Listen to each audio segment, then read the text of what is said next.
Okay, அப்ப நாங்க முதலாவது கேள்வி பார்த்திருந்தோம், திரட்டிய நிதியம் என்றால் என்ன என்கின்ற விடயத்தை பற்றி கதைத்திருந்தோம்.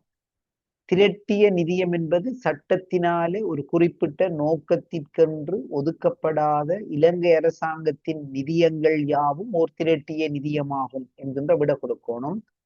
அதுல 2 கேள்விகள் கேட்கப்பட்டிருக்கின்றன. ஒன்று, திரட்டிய நிதியம் என்றால் என்ன என்பதை சொல்ல வேணும். இரண்டாவது, திரட்டிய நிதியத்திலிருந்து என்னென்ன விடயங்களை கொடுப்பனவு செய்யலாம் என்கின்ற விடயத்தோடு சம்பந்தப்பட்ட கேள்வி. அப்ப நாம் ஏற்கனவே திரட்டிய நிதியத்திலிருந்து கொடுப்பனவு செய்வதற்கு 6 முக்கியமான விடயங்களை சொல்லி இருந்தோம். ஒன்று, அரசாங்கத்தினுடைய வெளிநாட்டு படுகடன்களுக்கான வட்டியும். 2, அரசாங்கத்தினுடைய படுகடன்களை கொடுப்பதற்கு நாம் சொல்ற வார்த்தை ஆள் நிதிய கொடுப்பனவு என்றும், திரட்டு நிதியை சேகரிப்பது, அவற்றை கணக்கீடு செய்வது, பாதுகாப்பது போன்ற அந்த இடைநீர் செலவுகளையும், அரசாங்கத்தினுடைய செலவுகளையும், அதுபோல ஒரு ஒரு விதி பணத்தை உருவாக்குவதற்கும், அதுபோல பாராளுமன்றத்தினால தீர்மானிக்கப்படுகின்ற அத்தகைய விசேட செலவுகளையும் மேற்கொள்வதற்கு இந்த திரட்டிய நிதியம் பயன்படும் என்கின்ற விடயத்தை நாம் ஏற்கனவே பார்த்திருந்தோம். அதுதான் அந்த கேள்விக்கான விட. 2ஆம் கேள்வி கேட்டிருந்தாங்க, அரசாங்கத்தினுடைய பிரதான செலவுகள் 2ஐயும் குறிப்பிட்டு அவற்றை சுருக்கமாக விவரிக்குக. அப்ப நாம் ஏற்கனவே 2ஆம் நிதி பிரமாணத்தின் 3வது பிரிவில கற்றுக்கொண்ட விடயம்தான், அரசாங்கத்தினுடைய செலவுகள் யாவும் நாம வழங்கல் சேவை செலவுகள் என்றும் விசேட சட்ட சேவை செலவுகள் என்றும் 2ஆக பிரித்துக் கொள்வோம். வழங்கல் சேவை செலவுகள் என்பது எவையெல்லாம் விசேட சட்ட சேவை செலவுகள் இல்லையோ அவையெல்லாம் வழங்கல் சேவை செலவு. அதை நாம மீண்டு வரும் செலவுகள், மூலதன செலவுகளாக உதாரணங்களை சொல்லிக் கொள்ளணும். அதுபோல விசேட சட்ட சேவை செலவுகள் அப்படி என்கின்ற போது நாம சட்டத்தினால குறிப்பிடப்படுகின்ற செலவுகள் தான் விசேட சட்ட சேவை செலவுகள் என்றும், அவை ஒதுக்கீட்டு அதிகார சட்டத்தின் கீழ் வருபவை அல்ல என்கின்ற அந்த விடயத்தையும் சேர்த்து கொள்ள வேணும். உதாரணமாக, ஜனாதிபதியினுடைய சம்பளம், வெளிநாட்டு கடன்களுக்கான வட்டி கொடுப்பனவு, நாம நிறைய ஏற்கனவே சொல்லி அமைச்சர்களுக்கான கொடுப்பனவு, ஆணைக்குழு உறுப்பினர்களுக்கான கொடுப்பனவு, இப்படியானவைகள் எல்லாம் இந்த விசேட நியதி சட்ட செலவு, விசேட சட்ட சேவை செலவுகள் என்பதை பற்றி நான் பார்த்திருக்கோம். அதுக்கு பிறகு 3வது கேள்வி கேட்டிருந்தாங்க, நிதியமைச்சரால் ஒப்பமிட்டு வழங்கப்படுகின்ற ஆணைச்சீட்டுகளுடைய 5 வகைகளை குறிப்பிட சொல்லியிருந்தோம். அப்ப நாம் ஏற்கனவே உங்களுக்கு 7 வகைகளை படிப்பிச்சிருக்கிறோம். ஒன்று, பொது ஆணைச்சீட்டு என்றும், அதுபோல தேவை பட்டியல் என்றும், விசேட ஆணைச்சீட்டு என்றும், அதுபோல முற்பண ஆணைச்சீட்டு என்றும், விசேட சட்டச்சேவை ஆணைச்சீட்டு என்றும், பிற்சேர்ப்பு விசேட சட்டச்சேவை ஆணைச்சீட்டு என்றும் இன்னொன்றும் சொல்லி தந்திருந்தேன், உங்களுக்கு ஞாபகம் இருக்கும். அதுதான் எதிர்பாராத பின் நிகழ்ச்சி நிதிய எதிர்பாராத பின் நிகழ்ச்சி நிதிய முற்பண ஆணைச்சீட்டு. இந்த 7 ஆணைச்சீட்டுகளிலே விரும்பின ஏதாவது 5 கேள்விக்கு விடையாக கொடுத்தோம்டா சரி. இவைதான் முதலாம் கேள்வி. 2ஆம் கேள்வியை நோக்கி நகர்வோம். ஏதாவது கேட்க இருந்தால் சார், இந்த உதாரணம் கட்டாயமா சார், இல்ல மாதிரி கொடுக்குறேன் எப்படி சார்? அது கேட்காம கொடுக்குறேன். இப்படியான கேள்வி வரக்குள்ள கட்டாயம் என்றால் இந்த கேள்விக்கு இப்படிதான் விட கொடுத்தாகும். சிலதுக்கு நீ உதாரணம் கொடுக்க தேவையில்லை. இந்த வழங்கல் சேவை செலவு, விசேட சட்ட சேவை செலவு வந்தா இப்படி விடதான் நீங்க கொடுத்தாகும். கீரை ஃபார்மேட் அதுதான். எல்லாத்துக்கும் இல்லை, நான் சிலது வரக்குள்ள அப்படி சொல்லிக் கொள்வேன். 2ஆவதுல 1, தேசிய வரவு செலவு திட்ட மதிப்பீடுகளை பாராளுமன்றத்தில் நிறைவேற்றுவதற்காக பின்பற்றப்படுகின்ற செயல்முறைகளை ஒழுங்காக விவரிக்குக. தேசிய வரவு செலவு திட்டத்தின் மதிப்பீடுகளை, தேசிய வரவு செலவு திட்டத்தின் மதிப்பீடுகளை பாராளுமன்றத்தில் நிறைவேற்றுவது என்று சொன்னால், இங்கே நாங்க நிதி பிரமாணம் 56 58 வரையில் உள்ள விடயத்தை ஒழுங்குமுறைப்படி சொல்ல வேணும். மாறி சொன்னா கூட புள்ளி நமக்கு கிடையாது. அப்ப தேசிய வரவு செலவு திட்டத்தினுடைய அது ஒரு பெரிய கேள்வியா 2 பகுதியை தான் பிரிச்சிருக்காங்க அந்த கேள்வியை. ஒன்று அந்த கேள்வி, 2ஆம் கேள்வி முற்பண கணக்கின் வகைகளை பேரிடுவதா, ஒவ்வொரு முற்பண கணக்கிற்கும் ஆண்டு முடிவில் தயாரிக்க வேண்டிய கணக்கீட்டு அறிக்கைகளை குறிப்பிடுக என்கின்ற கேள்வி. அப்ப இந்த 2 கேள்வியும் ஒரு ஒரு பெரிய கேள்வி.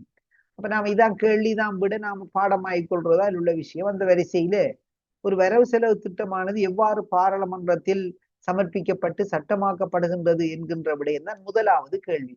அப்ப அதுல அந்த கேள்வியிலே அவதானம் செலுத்தணும், வரவு செலவு திட்ட திணைக்களத்தினால் தயாரிக்கப்பட்ட, அதுக்கு முந்தின ஸ்டெப் கேட்கல, தேசிய வரவு செலவு திட்ட மதிப்பீடுகளை அப்படின்ற வரவு செலவு திட்டம் தேசிய வரவு செலவு திட்ட மதிப்பீடுகளை தயாரிச்சிட்டு அதை எப்படி பாராளுமன்றத்திலே நிறைவேற்றப்படும் என்கின்ற வரைக்கும் உள்ள விடயத்தை நம்ம சொல்ல வேணும். அப்ப நான் முதலாவது சொல்லணும் என்னென்றால் எல்லா எல்லா அமைச்சுக்களினதும்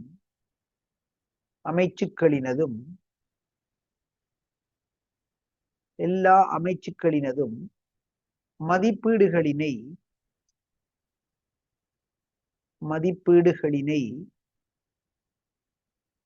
ஒன்றாக்கி தேசிய வரவு செலவு திட்ட திணைக்களமானது ஆண்டிற்கான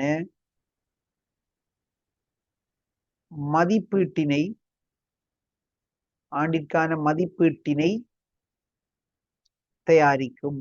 முதலாவது செய்தி நாம சொல்லணும், வரவு செலவு திட்ட திணைக்களம் எல்லா அமைச்சுக்களினதும் வரவு செலவு திட்ட அறிக்கைகளை ஒன்றாக்கி அவங்க அதை வரவு செலவு திட்ட விடயத்தை ஒன்றாக்கி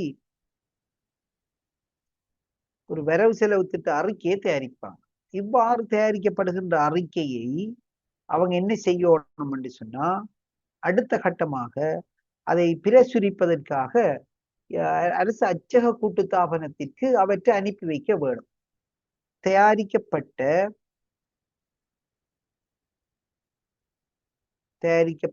வரவு செலவு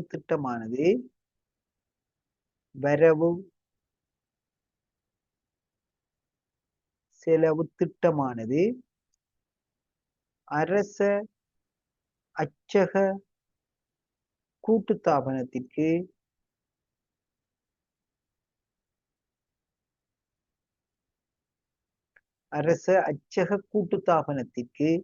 அச்சிடுவதற்காக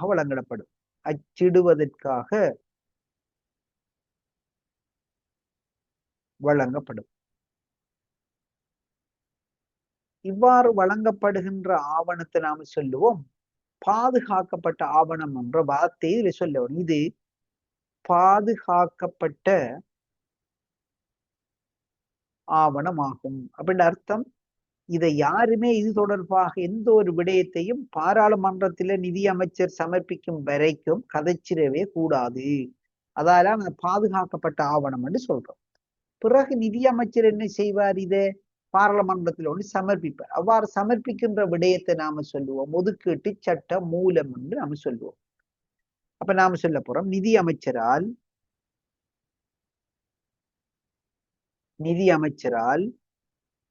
ஒதுக்கீட்டு சட்ட மூலம் பாராளுமன்றில் சமர்ப்பிக்கப்படும். இப்ப இவ்வாறு அச்சிடப்பட்ட அந்த மதிப்பீட்டை நிதி அமைச்சர் பாராளுமன்றத்தில் சமர்ப்பிப்பார். அதை நாம சொல்லுவோம் ஒதுக்கீட்டு சட்ட மூலம் அப்படின்னு நாம சொல்லுவோம்.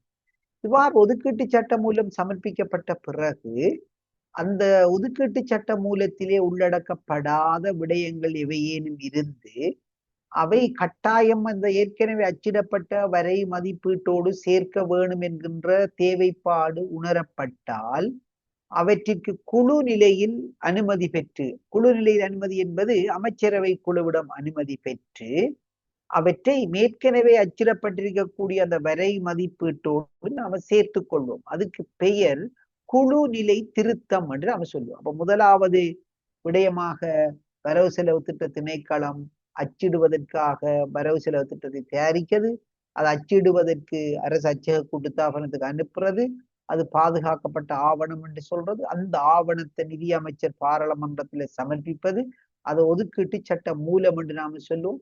அந்த ஒதுக்கீட்டு சட்ட மூலத்தில இருக்க வேண்டிய இல்லாத விடயங்களை அமைச்சரவையினுடைய அனுமதியை எடுத்து வச்சுக்கொண்டு அதனோடு நாம் இணைப்போம். அதுக்கு பெயர் குழு நிலை திருத்தம் என்று சொல்லுவோம். அப்ப நாம அச்சிடப்பட்ட வரைவு மதிப்பீட்டில் உள்ளடக்கப்பட்டிராத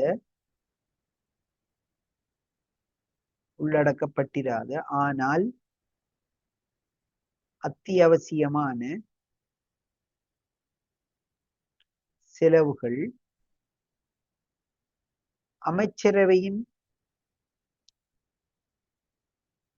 அமைச்சரவையின் அனுமதியுடன் அச்சிடப்பட்ட வரைவு மதிப்பீட்டுடன் இணைக்கப்படும்.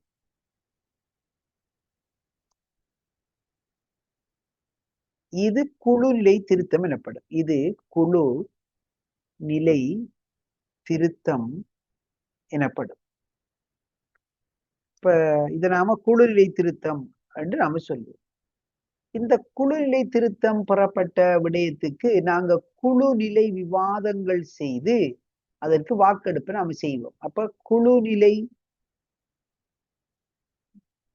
விவாதமும் வாக்கெடுப்பும் இடம்பெற்று அந்த வாக்கெடுப்பில வெற்றி பெற்றால் சபாநாயகர் அந்த ஒதுக்கீட்டு சட்ட மூலத்தில் ஒப்பமிடுவார். அதன் மூலம் அது சட்டமாக மாறும். அப்ப குழு நிலை விவாதம் வாக்கெடுப்பும் இடம்பெற்ற பின்னர் அவை பாராளுமன்ற அனுமதியுடன்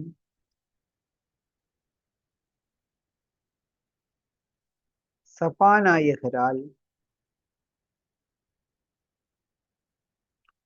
ஒப்பமிடப்படும். இது ஒதுக்கீட்டு சட்டம் என அழைக்கப்படும். ஒதுக்கீட்டு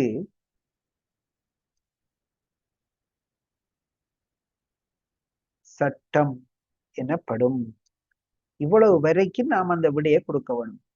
சின்ன விஷயம் கதை மாதிரி விளை கொண்டாலே சரி. அதாவது முதல்ல தேசிய வரவு செலவு திட்ட திணைக்களமானது வரவு செலவு திட்டத்தை தயாரித்து அரசு அச்சக கூட்டுத்தாபனத்துக்கு வழங்கும். அரசு அச்சக கூட்டுத்தாபனமானது அதனை அச்சிடுவதற்காக அச்சிட்ட பிறகு அது பாதுகாப்பு ஆவணமாக வைத்துக் கொள்ளும். பின்னர் அவை ஒதுக்கீட்டு சட்டம் மூலமாக நிதியமைச்சரால் பார்லமெண்டத்தில் சமர்ப்பிக்கப்படும். அவ்வாறு ஒதுக்கீட்டு சட்டம் மூலம் பார்லமெண்டத்தில் சமர்ப்பிக்கப்பட்ட பிறகு அதில் சேர்க்க வேண்டிய ஏதாவது விடயங்கள் இருந்து சேர்க்கப்படாமல் இருந்திருந்தால் அவற்றை சேர்த்துக் கொள்வதற்காக குழு நிலையில் திருத்தம் இடம்பெறும். அதற்கு பிறகு குழு நிலை விவாதமும் வாக்கெடுப்பும் இடம்பெற்று அவை ஏற்றுக்கொள்ளப்படுமாக இருந்தால் அவை பாராளுமன்ற சபாநாயகரால் ஒப்பமிடப்பட்டு ஒதுக்கீட்டு சட்டமாக மாற்றப்படும் என்கின்ற வரைக்கும் உரிய விடையை நாம சொல்ல வேணும். அதுதான் 2ஆம் கேள்வியில முதலாவது பாட்டு. 2ஆம் கேள்வியில 2வது பாட் முற்பணக்கணக்கின் வகைகளை பெயரிடுவதும் அது ஒவ்வொரு முற்பண கணக்கிற்கும் ஆண்டு முடிவில் தயாரிக்க வேண்டிய கணக்கீட்டு அறிக்கைகளையும் பெயரிடுக. முற்பண கணக்குகளை வகைகளை பெயரிடுக அப்படி என்கின்ற போது நாம சாதாரணமாக இந்த கேள்வியை இந்த கணக்குகளோடு கேட்காம கேட்டா அதுக்கு வேற விதமா நான் விட கொடுக்க வேணும். கணக்குகளோடு சேர்த்து கேட்டிருப்பதால அதுக்கு நான் வேற விதமா விட கொடுக்க வேணும். அது என்ன? முற்பண கணக்கின் வகைகளை நாம முற்பண கணக்கின்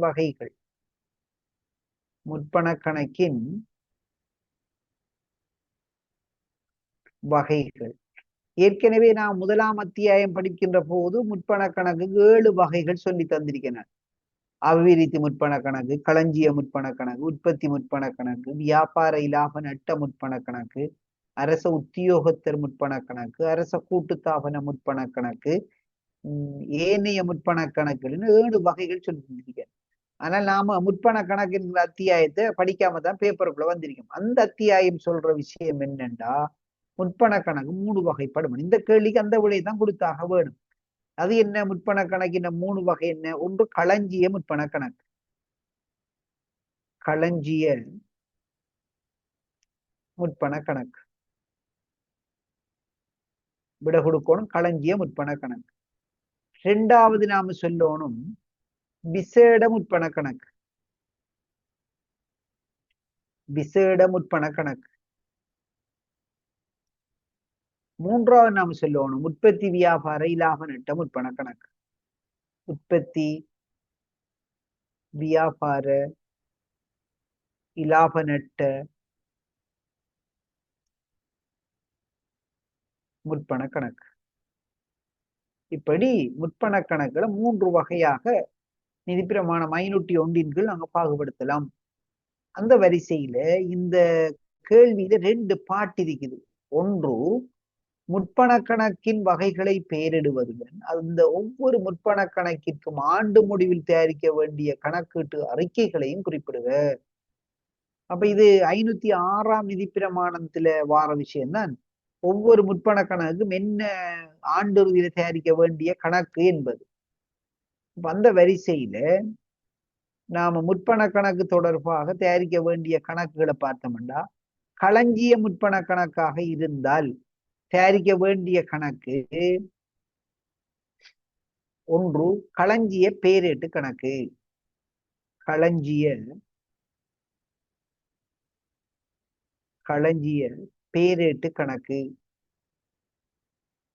என்கின்ற ஒரு கணக்கு நம்ம தயாரிக்கணும். அது போல நம்ம தயாரிக்க வேண்டிய 2வது கணக்கு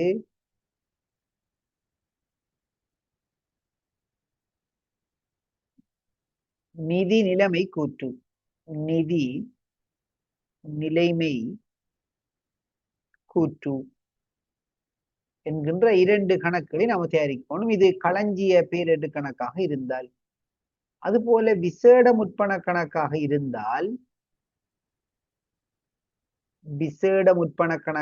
இருந்தால் அதுல நாம தயாரிக்க வேண்டியது விசேட முற்பண கணக்குக்கு நாம தயாரிக்க வேண்டிய கணக்கு அதுல ஒன்றுதான் நாம தயாரிப்போம். அதுதான் அரச உத்தியோகத்தர் முற்பண கணக்கு இணக்க கூற்று. முற்பண கணக்கு இணக்க கூற்று என்கின்ற ஒன்று நாம தயாரிப்போம். 3வது நாம சொல்லி இருக்கக்கூடியது உற்பத்தி, வியாபார, இலாப நட்ட முற்பண கணக்கு. அந்த பெயர்லேயே இருக்குது தயாரிக்க வேண்டிய கணக்குகளும். அந்த வரிசையில உற்பத்தி, வியாபார, இலாப நட்ட முற்பண கணக்காக இருந்தால் நாம் அதுக்கு தயாரிப்போம் 2 வகையான கணக்குகளை நாம தயாரிக்க வேணும். ஒன்று நாம தயாரிக்கணும் உற்பத்தி, வியாபார, இலாப நட்ட கணக்கு. உற்பத்தி, வியாபார, இலாப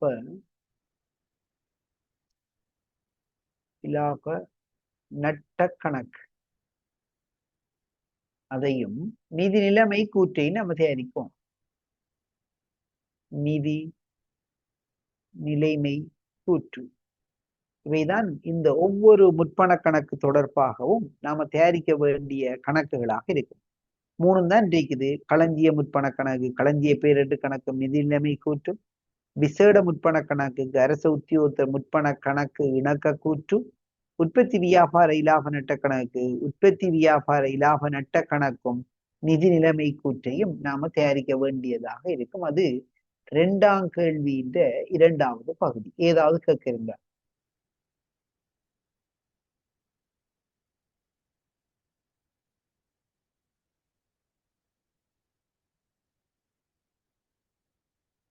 ரைட். 3ஆம் கேள்வி. நிதி ஒழுங்கு விதி 102(1) படி நட்டங்கள் அல்லது சேதங்கள் என்பனவற்றின் கீழ் உள்ளடக்கப்படும் விடயங்கள் எவை என்பதை விளக்குக. அப்ப நாம ஏற்கனவே இது சம்பந்தமாக கதைச்சிருக்கோம், படிச்சிருக்கோம். 3ஆம் கேள்வி நட்டம் என்பதில் அடங்குபவை சம்பந்தமாக நாங்க படிச்சிருக்கோம். இப்ப நட்டமாக கருதப்படுபவை 3ஆவதுல முதலாவது நட்டமாக கருதப்படுபவை. நட்டமாக கருதப்படுபவை சம்பந்தமாக நாம நிறைய விஷயங்களை கதைச்சிருக்கோம். அதுல நாம சொன்ன விஷயம்தான் அரசாங்கத்துக்கு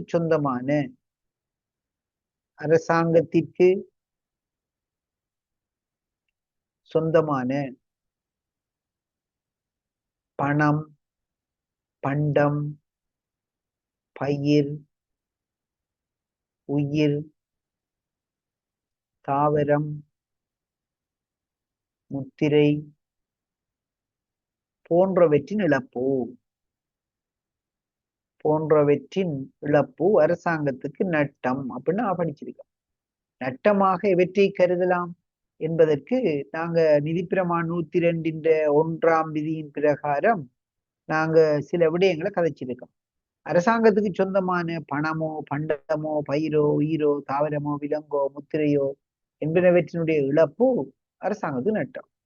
இரண்டாவது நாம சொல்ல போறோம், அப்படியான மேலே சொல்லி இருக்கக்கூடிய விடயங்கள் அரசாங்கத்துக்கு சொந்தம் இல்லாமல் இருந்தாலும் அரசாங்கத்தினுடைய கட்டுக்காப்பில் இருக்கின்ற போது அவை இழந்தால் அதுவும் அரசாங்கத்துக்கு நட்டம் சொல்லி மேலே கூறியவை அரசாங்கத்திற்கு சொந்தமல்லாதிருப்பினும் அரசாங்கத்தின்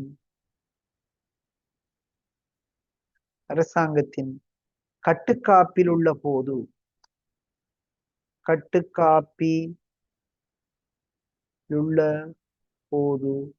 இழந்தால் இழத்தல், அரசாங்கத்தினுடைய கட்டுக்காப்பில் இருக்கின்ற போது இழந்தாலும் அவையும் அரசாங்கத்துக்கு நட்டம். அதுக்கு பிறகு நாம சொல்றோம் அரசாங்க உடைமைகளுக்கான சேதம். அரசாங்க உடைமைகளுக்கான சேதம் அவையும் அரசாங்கத்துக்கு நட்டம் அப்படின்னு நாம சொல்லியிருக்கோம். அது போலவே நாம சொல்லியிருக்கோம் மிகையான கொடுப்பனவு, தவறான கொடுப்பனவு, தவறான தரப்பினருக்கான கொடுப்பனவு, இதெல்லாம் அரசாங்கத்துக்கு நட்டம் என்று சொல்றோம். அப்ப நாம சொல்றோம் தவறான கொடுப்பனவு அல்லது தவறான தரப்பினருக்கான கொடுப்பனவு, தவறான தரப்பினருக்கான கொடுப்பனவு இவையும் அரசாங்கத்துக்கு நட்டம்னு நாம சொன்னோம். அது போலவே மிகையான கொடுப்பனவு இவையும் அரசாங்கத்துக்கு நட்டம்னு சொன்னோம். அது போல நாம் அரசாங்கத்தினுடைய அடியிதழ் சேர் புத்தகங்களின் இழப்பு, அரசாங்க அடியிதழ் சேர் புத்தகங்களின்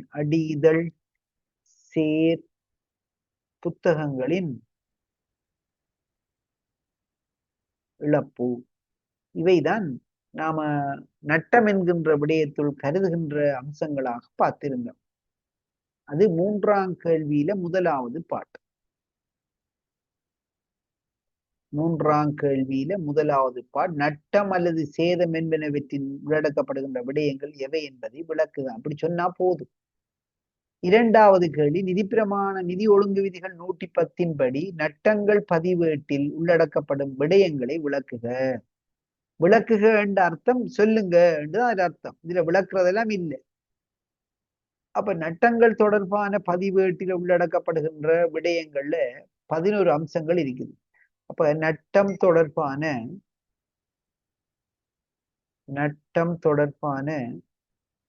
பதிவேட்டில்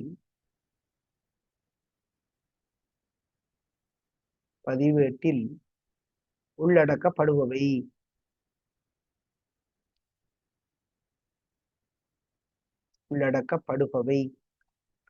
ஒரு நட்டம் தொடர்பான பதிவேட்டில உள்ளடங்குகின்ற விடயங்கள்ல முதலாவது நட்டம் ஏற்பட்ட திகதி, நட்டம் ஏற்பட்ட திகதி சொல்லப்பட வேணும். எப்போது நட்டம் ஏற்பட்டது அப்படின்ற விஷயம் சொல்லுவோம்.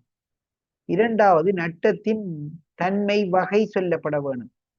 நட்டத்தின் தன்மை வகை அது சொல்லப்பட வேணும். அதுபோல நட்டத்தினுடைய மூலக்கிரயம் உண்மையான பெறுமதி என்ன என்பதை சொல்ல வேணும். நட்டத்தின் மூலவிலை எவ்வளவு, நட்டத்தினுடைய உண்மையான பெறுமதி என்னன்னு நாம் சொல்லுவோம். 2வது நட்டம் ஏற்பட்ட போதான பெறுமதி, நட்டம் ஏற்பட்ட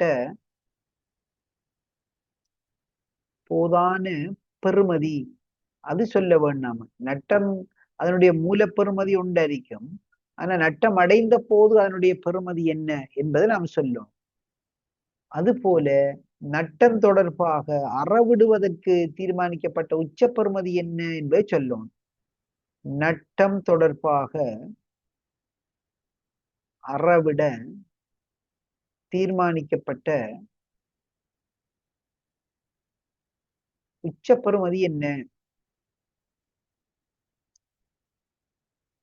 அதுக்கு பிறகு நாம் சொல்லணும்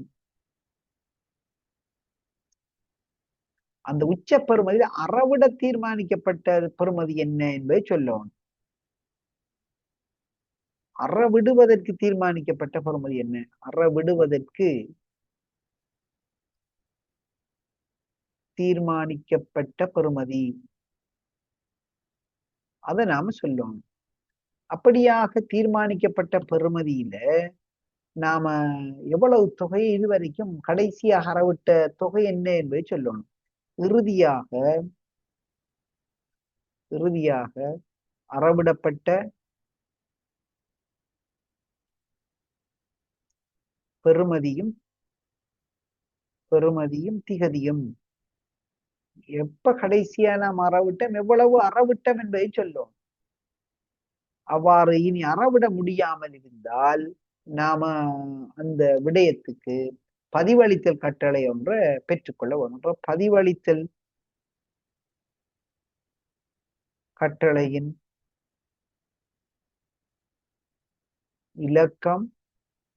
இலக்கமும்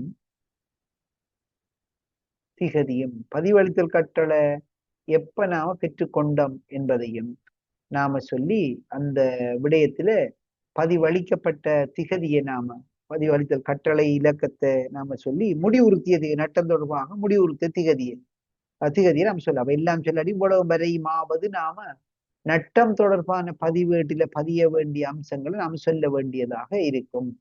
அப்போ நட்டம் ஒன்று ஏற்பட்டால் நட்டம் எப்போது ஏற்பட்டது, நட்டத்துக்கு நாம நட்டத்தினுடைய தன்மை என்ன, வகை என்ன, அந்த நட்டம் தொடர்பான உண்மையான மூல விலை என்ன, நட்டம் தொடர்பாக நட்டமடைந்த போது அதனுடைய பெறுமதி என்ன, அந்த நட்டம் தொடர்பாக அறவிடுவதற்கு தீர்மானிக்கப்பட்ட உச்ச பெறுமதி என்ன, அந்த உச்ச பெறுமதியில எவ்வளவு தொகையை நாம் உண்மையாக அறவிடுறதுக்கு இதிக்கம், அப்ப அறவிடத்தக்க பெறுமதி என்ன என்பதோட அவ்வாறான நட்டம் தொடர்பாக நாம கடைசியாக அறவிட்ட திகதியையும் தொகையையும் சொல்லிட்டு அதுக்கு பிறகு அந்த நட்டத்துல நாம அறவிட முடியாதிருக்கக்கூடிய தொகையை பதிவளிப்பதற்கு எவ்வளவு தொகையை நாம பதிவளிப்பதற்கான அதிகாரம் பதிவளித்த திகதியை நாம சொல்ல வேணும். பதிவளித்த அதிகாரம், பதிவளித்த திகதி. அப்ப நாம அது ரெண்டா உடைச்சுதான் சொல்லணும். பதிவளித்தல் கட்டளையின் இலக்கமும் அதான் அதிகாரம். அடுத்ததான் நாம சொல்லணும் பதிவளித்த திகதி. இந்த விடயங்கள் தான் நாம நட்டம் தொடர்பான பதிவேட்டில உள்ளடக்க வேண்டிய விடயங்களாக இருக்கும். சின்ன ஒரு ஷோர்ட் பிரேக், ஒரு 5 நிமிஷத்துக்கு அப்புறம் நாம் தொடர்ந்து கதைத்து கொண்டு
ஓகே, நாங்க மீண்டும் இணைந்து கொள்வோம்.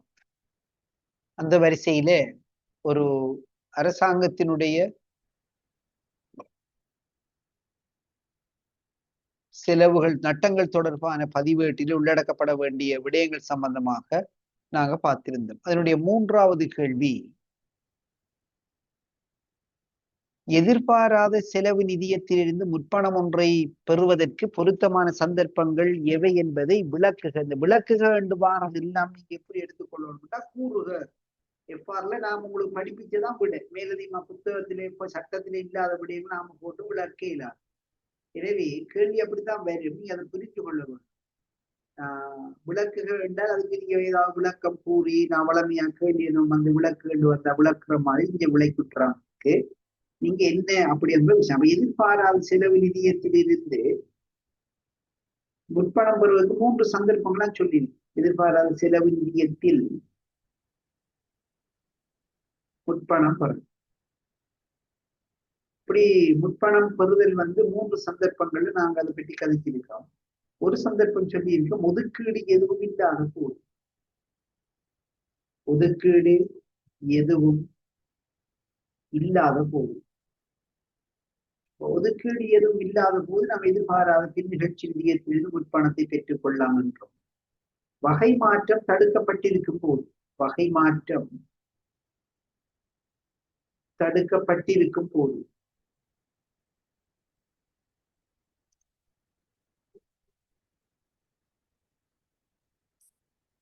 மூன்றாவது நாம் சொல்லி இருக்கோம், குறைரவு பிரேரணையை பாராளுமன்றத்தில் சமர்ப்பிப்பதற்கு கால அவகாசம் அற்ற போது. குறை நிரப்பு பிரேரணை சமர்ப்பிப்பதற்கு கால அவகாசம் அற்றிருக்கும் போது.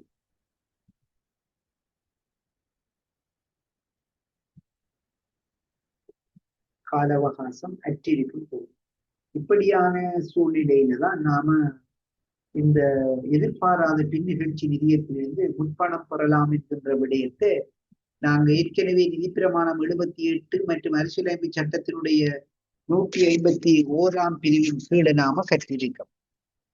இந்த 2 பிரிவுகளின் கீழ் நாம் ஏற்கனவே 1ஆம் அத்தியாயத்தில் இந்த விடயத்தை நாம கதைத்திருக்கோம். ஒரு செலவு அத்தியாவசியமானது, அது பிற்போட முடியாது என்று கருதி அதுக்கு ஒதுக்கீடு இல்லாத போதும், அதற்கு வகை மாற்றம் செய்வதற்கு சேமிப்பிருந்தும் அவை தடை செய்யப்பட்ட சந்தர்ப்பங்களாக காணப்படுகின்ற போதும், குறையிறப்பு பிரேரணையை பாராளுமன்றத்தில் சமர்ப்பிப்பதற்கு கால அவகாசம் அற்றிருக்கின்ற போதும் அந்த விடயங்கள் நாங்க செய்து கொள்ள முடியும். 4ஆம் கேள்விக்குள்ள நம்மளுடைய போறோம்.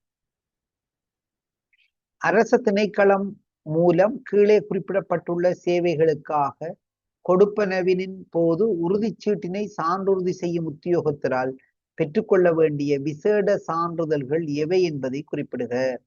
அப்ப நமக்கு விசேட சான்றிதழாக நிதி பிரமாணம் 237 சொல்ல வருகின்ற 237ஆம் நிதி பிரமாணத்திலே விசேட சான்றிதழ்கள் தொடர்பாக விசேட சான்றிதழ்கள் சம்பந்தமாக சொல்லப்படுகின்ற விடயங்கள் என்ன என்பதை அரசாங்க உத்தியோகத்தில் விளங்கி இருக்காரா என்று பார்க்க இந்த கேள்வியில நோக்கம். அந்த வரிசையில் அது நாம ஏற்கனவே கற்ற அத்தியாயங்களுக்குள்ள இல்லை. அது 5ஆம் அத்தியாயத்துக்குள்ள கொடுப்பனவு என்கின்ற அத்தியாயம் நாம் 3 வரையும் தான் கற்றிருக்கோம். அது பிறகு பெருக பார்த்தோம். நம்ம டார்கெட் என்னன்னு சொன்னா இந்த கேள்வியை படிக்கின்ற போதே நாம அவற்றை புரிந்து கொண்டு போவது என்பது. அந்த வகையில பிடித்து வைத்தல் பணத்தினை விடுவிக்கும் போது என்ன நாங்க விசேட சான்றிதழ் கொடுக்க வேணும் என்பது. முதலாவது, பிடித்து வைத்தல் பணத்தை விடுவிப்பதற்கு, பிடித்து வைத்தல் பணத்தினை விடுவிப்பதற்கு நமக்கு தெரியும், பிடித்து வைத்தல் பணம் என்பது ஒரு கான்ட்ராக்டர்ஸ் கண்ட்ராக்ட் செய்துட்டு அவர் முழு காசையும் ஒரே தடவையில் எடுத்துட்டு போக இயலாது. ரிட்டன்ஷன் மணின்னு நமக்கு கேள்விப்படுது, சாதாரணமாக எல்லாருக்குமே தெரியும். ஒருத்தர் 20 லட்சம் ரூபாய் வேலையை செய்வாருண்டா ஒப்பந்தத்துல 10 வீதத்தை பிடித்து வைக்கப்படும் என்று ஒப்பந்தத்துல இணங்கினா 18 லட்சம் ரூபாய் கொடுப்போம், மீதி 2 லட்சம் ரூபாய் வைத்துக் கொள்வோம். இந்த மீதி 2 லட்சம் ரூபாவை ஒரு குறிப்பிட்ட 6 மாதமோ அல்லது 1 வருடமோ கழித்த பிறகுதான் அவருக்கு கொடுப்போம். அப்ப கொடுக்கின்ற போது எந்திரி என்ஜினியர் அல்லது தொழில்நுட்ப உத்தியோகத்தை நமக்கு ஒரு விசேட சான்றிதழ் தர வேணும். அந்த குறிப்பிட்ட காலம், அந்த வேலையை பார்ப்பதற்கென்று நாங்க நியமித்திருக்கக்கூடிய குறிப்பிட்ட காலம் முடிவடைந்து விட்டது எனவும், அந்த காலத்திற்குள்ளே அந்த வேலை சரியான நியமப்படி உரிய தரத்தில் நிறைவேற்றப்பட்டிருக்கிறது என்கின்ற விடயத்தை நமக்கு உறுதிப்படுத்தி தந்தாத்தான் பிடித்து வைத்தல் பணத்தை நாம் விடுவிப்பு செய்யலாம். அவ பிடித்து வைத்தல் பணத்தை விடுவிப்பு செய்வதற்கு என்ன விசேட சான்றிதழ் வேண்டும் என்று சொன்னா நாம சொல்ல வேணும், எந்திரி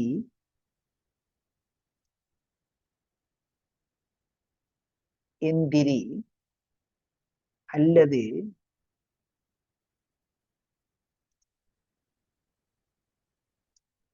தொழில்நுட்ப உத்தியோகத்தரால்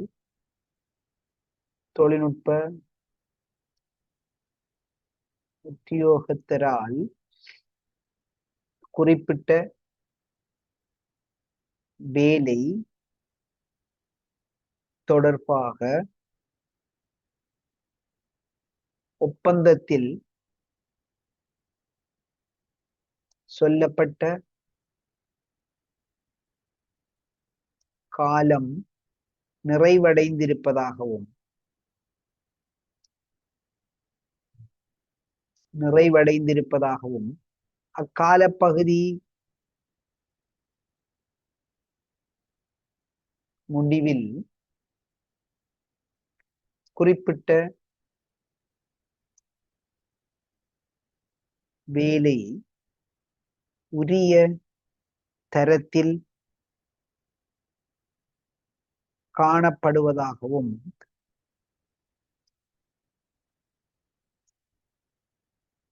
ஒரு சான்றிதழை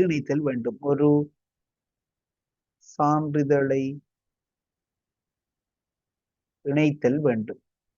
இப்ப வேலை முடிவடைஞ்சு ஒரு 5-6 மாதம் வரையும் அந்த காசை வச்சிருந்தோம்னு சொன்னா அதான் பிடித்து வைத்தல் காலம்.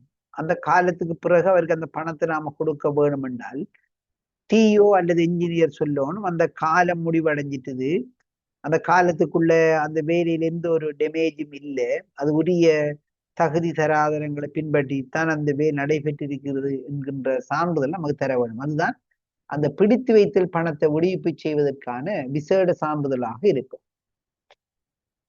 2ஆம் கேள்வி, களஞ்சிய வழங்கலுக்கான கொடுப்பனவு செய்யும் போது. அப்ப வழங்கு பொருள் கொடுப்பனவு,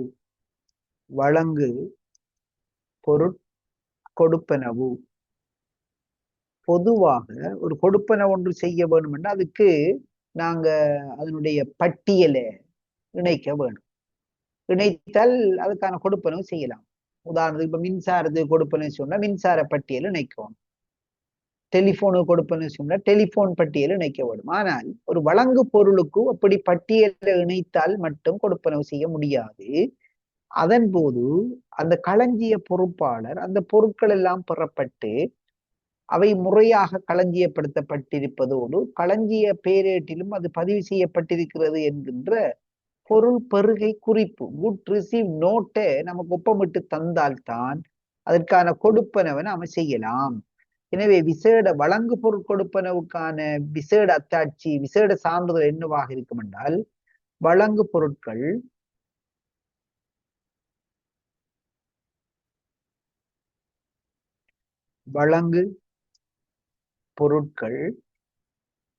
களஞ்சிய பொறுப்பாளரால்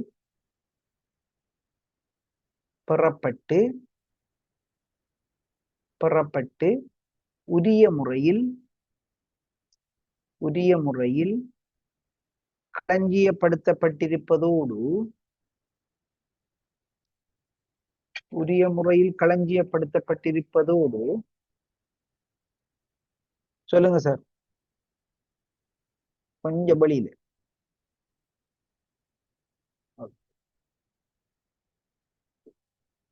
களஞ்சியப்படுத்தப்பட்டிருப்பதோடு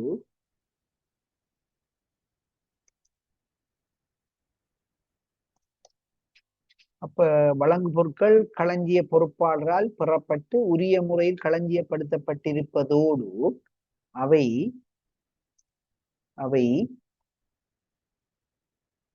பேரேடுகளில் முறையாக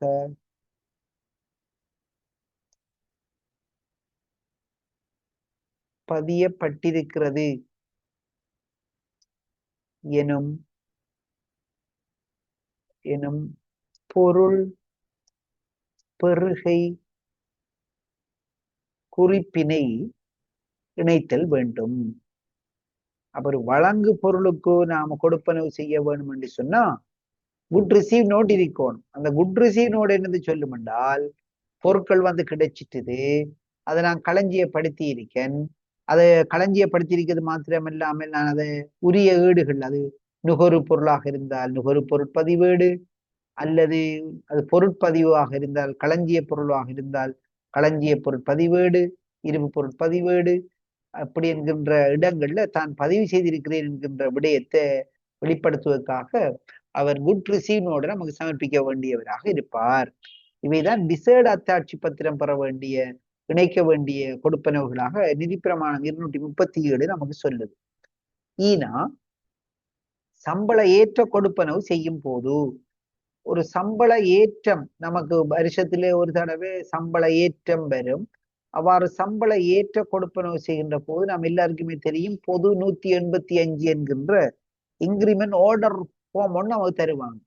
அப்ப அந்த இன்கிரிமெண்ட் ஆர்டர் ஃபார்ம் ஒன்று தந்தாத்தான் அதை அத்தாட்சிப்படுத்துகின்ற உத்தியோகத்தர் அந்த அத்தாட்சிப்படுத்துவதற்கு அந்த இன்கிரிமெண்ட் அவருடைய சம்பளத்தோடு சேர்ப்பதற்கு உரிய அந்த விசேட சான்றிதழாக நாங்க பார்ப்போம். அப்ப சம்பள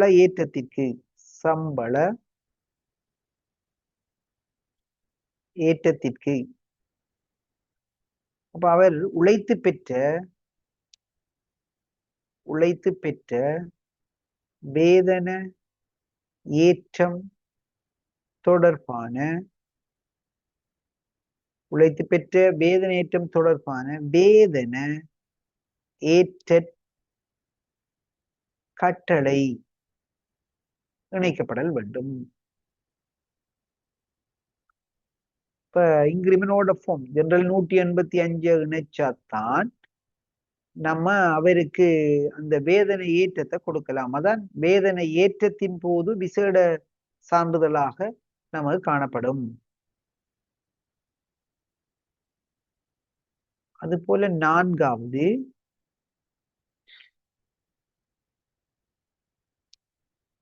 நான்காவது விடயம் அரசாங்க உத்தியோகத்தினால் மேற்கொண்ட செலவினங்களின் மீளளிப்பு செய்யும் போது. இப்ப நான்காவது செலவு மீளளிப்புக்கு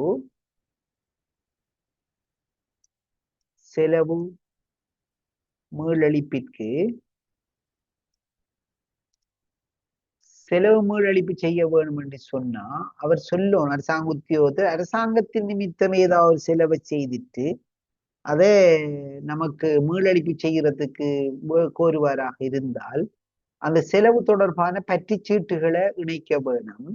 அது ஒரு சிறிய செலவாக இருந்தால் அந்த செலவு அரசாங்க சேவையின் நிமித்தம் தான் ஏற்பட்டது என்பதை அவர் வெளிப்படுத்துவதோடு அனுமதிக்கும் அல்லது அனுமதித்து அங்கீகரிக்கும் உத்தியோகத்தர் அது தொடர்பாக ஒரு வெளிப்படுத்தலையும் அத்தாட்சிப்படுத்தும் உத்தியோகத்தரை கொடுத்து அனுப்ப வேண்டி இருக்கும்.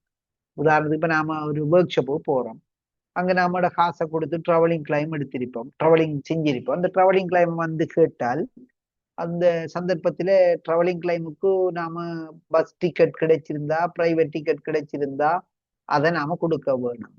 அப்படி அல்லாத பட்சத்தில உண்மையாகவே அந்த செலவு தன்னால் கொடுக்கப்பட்டதுதான் என்பதை வெளிப்படுத்தி அதை நாம நம்முடைய திணைக்களத்தினுடைய பிரதானியிடமிருந்து அனுமதித்து அங்கீகரித்து பெற்றுக்கொண்டு அதை நாம இணைப்பு செய்ய வேண்டியதாக இருக்கும். அப்ப நாம செலவு மீளளிப்பிற்கு அச்செலவு தொடர்பான பற்றிச்சீட்டுக்கள்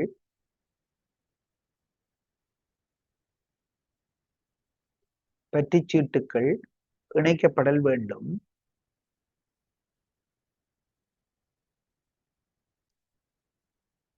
எனினும் அவை சிறிய செலவுகளாக இருப்பின் அச்செலவுகள் அரசாங்க சேவையின் நிமித்தம் ஏற்பட்டது என வெளிப்படுத்துவதோடு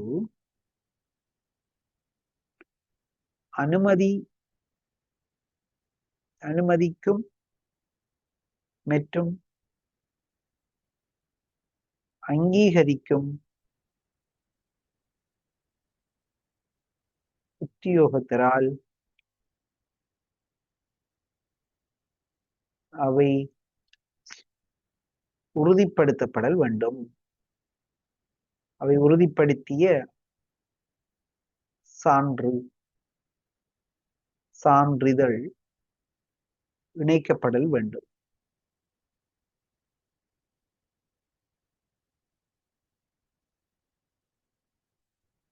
எனவே ஒரு செலவு மீளளிப்பிற்கு நாங்க அந்த செலவு தொடர்பான பற்றிச்சீட்டை இயன்ற வரை சமர்ப்பிக்க வேணும்.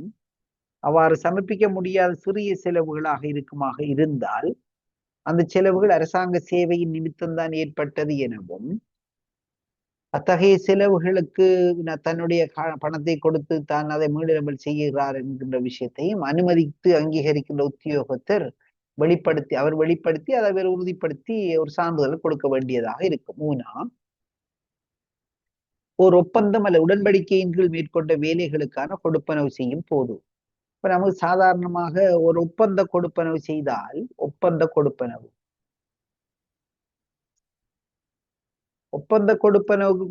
சொல்லணும்னா முன்ன சொன்ன மாதிரி ரிட்டன்ஷன் மணிக்கு நாம சொன்ன விதி போலதான் தொழில்நுட்ப உத்தியோகத்தர் அல்லது எந்திரி அந்த குறிப்பிட்ட வேலை சொல்லப்பட்ட நியதி நிபந்தனைகளின் பிரகாரம் உரிய தரத்தின் அடிப்படையில செய்யப்பட்டிருக்கிறது என்கின்ற சான்றிதழை கொடுக்க வேணும். இப்ப எந்திரி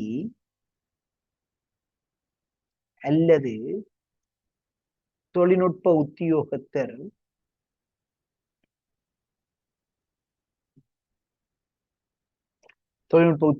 குறிப்பிட்ட வேலை உரிய நிபந்தனைகளின் பிரகாரம்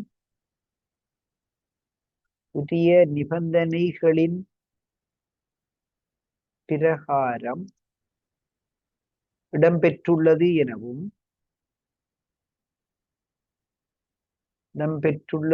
எனவும் அதில் பயன்படுத்தப்பட்டிருக்கும்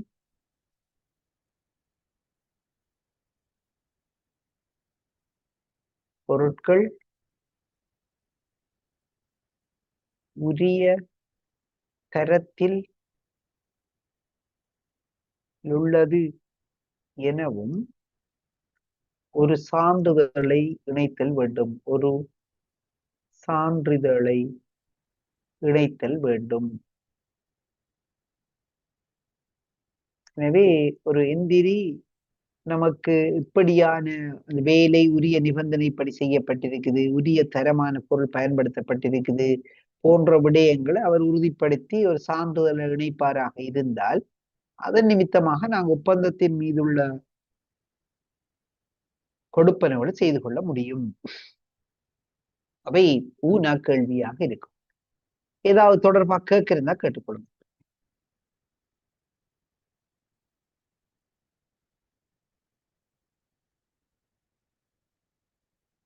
ஓகே, எதுவும் இல்லை என்று அடுத்த கேள்வியை நோக்கி நகர்வோம். ஒரு உத்தியோகத்தரின் சம்பளம் அல்லது கூலியின் கழிப்பெனவு 40% எல்லையை மீறக்கூடாது. 40% எல்லையினை கணிப்பதில் கருத்தில் கொள்ளப்படாத நியதி சட்ட ரீதியான 5 கழிவீடுகளை பெயரிடுக. அப்ப நமக்கு அரசாங்க உத்தியோகத்தருடைய வேதனத்திலிருந்து கழிக்கக்கூடிய விடயத்தை நம்ம 2 வகையாக பிரிப்போம். ஒன்று நியதி சட்ட முறையான கழிப்பெனவுகள், மற்றொன்று நியதி சட்ட முறை அல்லாத கழிப்பெனவுகள். இதுல நியதி சட்ட முறையான கழிப்பெனவுகளை கேட்காங்க. நியதி சட்ட முறையான கழிப்பெனவு, நியதி சட்ட முறையான கழிப்பெனவில நாம் 5 வகையான கழிப்பெனவுகளை நாம சொல்லலாம். ஒரு கழிப்பெனவு விதவைகள் அனாதைகள் ஓய்வூதிய நிதிய கழிப்பெனவு. விதவைகள் அனாதைகள் ஓய்வூதிய கழிப்பெனவு. இத நாம நம்முடைய 40 வீத எல்லைக்குள்ள பார்க்க வேண்டிய தேவை இல்லை. ஒன்று. இரண்டாவது நாம் சொல்ல போறோம் அரசாங்க, இது முழுக்க முழுக்க அரசாங்க உத்தியோகத்தர்.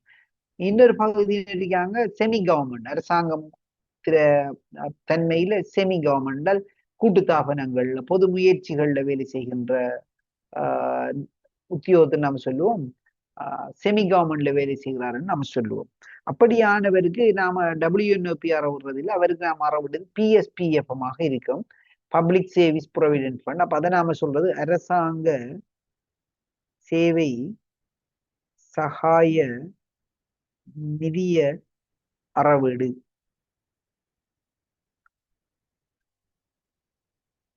அப்ப அரசாங்க சேவை சகாய நிதிய அறவீடு நாம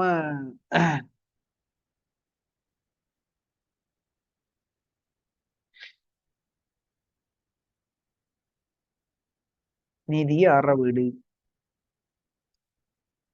அதுவும் 40% எல்லையை பார்க்க தேவையற்ற நியதி சட்ட முறையான கழிப்பெனவாக இருக்கும். அது போல முத்திரை கட்டண அறவீடு.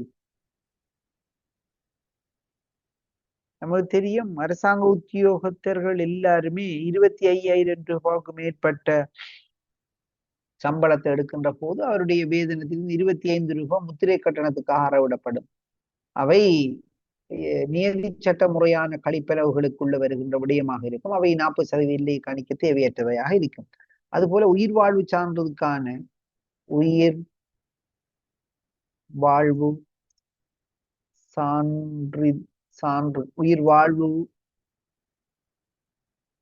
வாழ்வுக்கான காப்புறுதி கட்டணம், காப்புறுதி கட்டண அறவீடு, அதாவது அக்ரஹாரா. இப்ப அக்ரஹாரான்ற பேர்ல இருக்குது, பிறகு பேர் மாற்றம் வரலாம். எனவே அல்லது வேற பேர்ல இருந்திருக்கும். அப்போ பொதுவா நாம சொல்றது உயிர் வாழ்வு காப்புறுதிக்கான அறவீடு. அப்படியான அறவீட்டை நம்ம 40% எல்லைக்கு பார்க்க வேண்டிய தேவை இருக்காது. அது போல நம்ம உழைக்கும் போது செலுத்தும் வரி, உழைக்கும் போது செலுத்தும் வரி. நாம் எல்லாருமே ரூபாய் 1,50,000 ரூபாய்க்கு மேற்பட்ட வேதனத்தை மாதாந்தம் பருவமாக இருந்தால் நம்ம எல்லாருமே மேற்பட்டிருக்கக்கூடிய 50,000 ரூபாவுக்கு, அதாவது 1,50,000 ரூபாய்க்கு மேற்பட்ட வேதனத்துக்கு நாம 6%, அது போல அதுக்கு மேற்பட்ட தொகைக்கு 2,50,000 ரூபாய் வரைக்கும் 12%, 2,50,000 ரூபாய்க்கு மேற்படுகின்ற போது 18% என நாம டெக்ஸ் பே பண்ண வேணும், எபிடெக்ஸ். அப்ப அப்படியான உழைக்கும் போது செலுத்துகின்ற வரி என்பது ஒரு நியதி சட்டத்திலே சொல்லப்பட்டிருக்கக்கூடியதான வரி. அப்படியான வரியை நாம கழிக்கின்ற போது 40% எல்லைக்குட்பட தேவையற்றவையாக இருக்கும். நான் 18% ஒவ்வொரு மாதமும் என்னுடைய வேதனத்திலே இருந்து இந்த எபிடெக்ஸுக்கு அறவிட்டுக் கொள்வாங்க. அப்ப அப்படி அறவிடுகின்ற தொகையை நாம இந்த 40% எல்லைக்குட்பட்டதாக பார்க்க வேண்டிய தேவை இல்லை. இந்த இடத்துல கேட்கப்படாத கேள்வியாக இருந்தாலும் மற்றதை நான் சொல்லி தந்திருக்கேன். அதுதான் நியதி சட்ட முறை அல்லாத, இது நியதி சட்ட முறையானது, அதை நான் இவ்வளவு சொல்லி தந்துட்டேன்னா உங்களுக்கு பிரயோசனமா இருக்கும். நியதி சட்ட முறை அல்லாத கழிப்பெனவுகள், நியதி சட்ட முறை அல்லாத கழிப்பெனவுகள்ல நாம் ஒன்று சொல்லலாம் விழா முற்பண அறவீடு. விழா முற்பண அறவீடு நமக்கு தெரியும், ஒவ்வொரு அரசாங்க உத்தியோகத்தருக்கும் அவர் ஒரு வருடத்திலே வரக்கூடிய ஏதாவது ஒரு விழாவிற்கு முற்பணத்தை பெற்றுக்கொள்ள முடியும். இம்முறை ரூபாய் 15,000 ரூபாவாக அந்த விழா முற்பணம் அதிகரிப்பு செய்யப்பட்டிருக்கின்றது. அப்படியான விழா முற்பணத்தை அவரிடமிருந்து அறவிடுகின்ற போது அது 40% எல்லைக்கு உட்பட்டதாக கருதப்பட மாட்டாது. அதுபோல வீடமைப்பு கடன், அவர் அரசாங்க அலுவலகத்திலே வீடு அமைப்புக்கென்று கடன் பெற்றிருப்பாராக இருந்தால் அந்த கடனுக்காக அறவிடுகின்ற தொகையினை இந்த 40% எல்லைக்குட்படுத்த வேண்டிய தேவை இருக்காது. அதுபோல இலங்கை காப்புறுதி கூட்டுத்தாபனத்தில்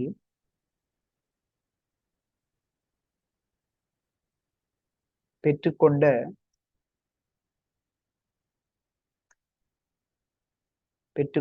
ஆயுட்காப்புறுதிக்கான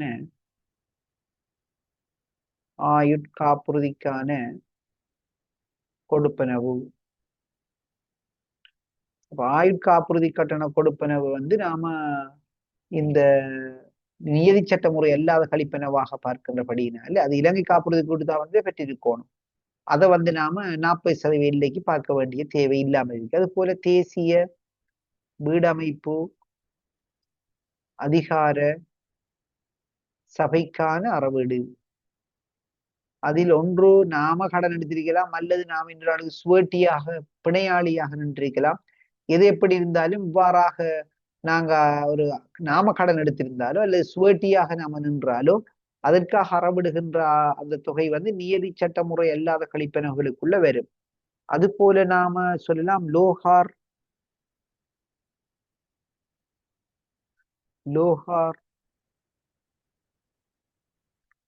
சீமாட்டி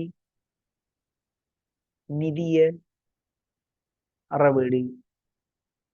லோகார் சீமாட்டி நிதியத்தில நாம் ஏதாவது கடன் ஆயுட்காப்புறுதி பத்திரத்தை அடகாக வைத்து கடன் எடுத்திருந்தால் அப்படியான லோகார் சீமாட்டி நிதியத்திலிருந்து நாம் பெற்றுக்கொண்ட கடனுக்கான கொடுப்பனவு செய்கின்ற போது 40% எல்லைக்குட்பட்டதாக அவை இருக்காது. அது போல அரசாங்கத்திற்கான நன்கொடைகள், அரசாங்க நன்கொடை, அரசாங்கத்துக்கு ஏதாவது நன்கொடை நாம கொடுப்போம் என்று விரும்பினா அந்த சந்தர்ப்பத்திலேயும் அதை கொடுக்கின்ற போது 40% இல்லை என்கின்ற விடயத்தை பார்க்க வேண்டிய தேவை நமக்கு இல்லை. அது போலவே நாங்க வேதனமற்ற விடுமுறை, அது போல அரை சம்பளம், மிகை அறவீடு, மிகை கட்டண அறவீடு, இப்படியானவைகள் அறவிடப்படுகின்ற போது அவை இந்த 40% எல்லைக்கு உட்பட்டதாக இருக்க வேண்டும் என்ற தேவையற்றது. அவை இல்லாவிட்டால் 40% என்கின்ற எல்லை இல்லாமல் விட்டாலும் நாங்க அவற்றை அறவிடலாம். இவை நியதி சட்ட முறை அல்லாத கழிப்பனவுகளாக இவற்றை நாங்கள் பார்க்கணும். மேலே நான் சொன்னதுதான் கேள்விக்கு விட அவை நியதி சட்ட முறையான கழிப்பனவுகளை மட்டும் கேட்டிருந்தது. இது நியதி சட்ட முறை அல்லாத கழிப்பனவுகளை எக்ஸ்ட்ராவாக நான் தந்திருக்கிறேன். ஏதாவது கேட்கணும்னா கேட்டுக்கொள்ளுங்க.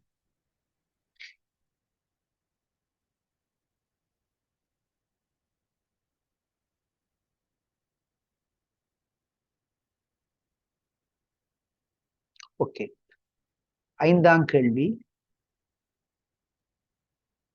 வகை மாற்றி செயன்முறையினை விளக்குவதுடன் வகை மாற்றம் பொருத்தமற்ற சந்தர்ப்பங்களை குறிப்பிடுக. வகை மாற்றம் என்றால் என்ன என்பதை சொல்லணும். அதுக்கு பிறகு இந்த வகை மாற்றம் பொருத்தமற்ற சந்தர்ப்பங்களை நாம சொல்ல வேணும். அப்ப நாம வகை மாற்றம் என்றால் என்ன என்பதை பற்றி ஏற்கனவே நாம் படிச்சிட்டோம். அதை தெளிவாக நாம சொல்ல தெரியணும். வகை மாற்றம் என்பது ஒரு திணைக்களத்தில 5ஆம் கேள்வி. அதுல உண்டு.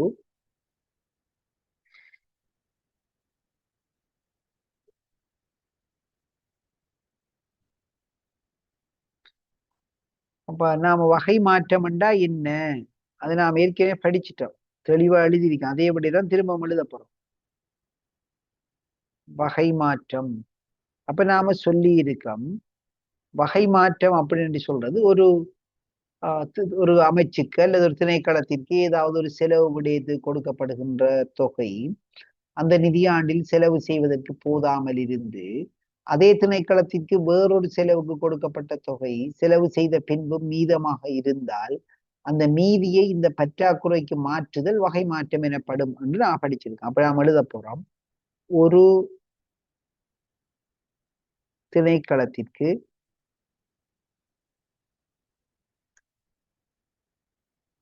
ஒரு நிதியாண்டில்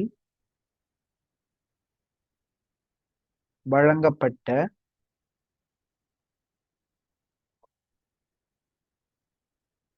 ஒதுக்கீடு அந்நிதியாண்டில் செலவு செய்த பின்னரும் மீதியாக இருப்பின் அவை சேமிப்பு எனப்படும். அதேவேளை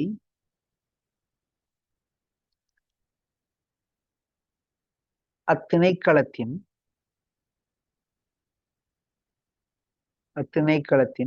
வேறொரு செலவிற்கு வழங்கப்பட்ட தொகை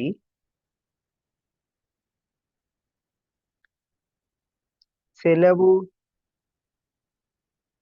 செய்வதற்கு போதாமலிருப்பின் அவை பற்றாக்குறை எனப்படும். அச்சேமிப்பினை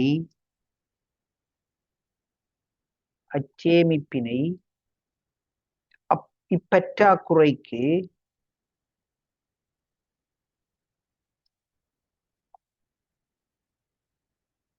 மாற்றுவதற்கு எடுக்கும்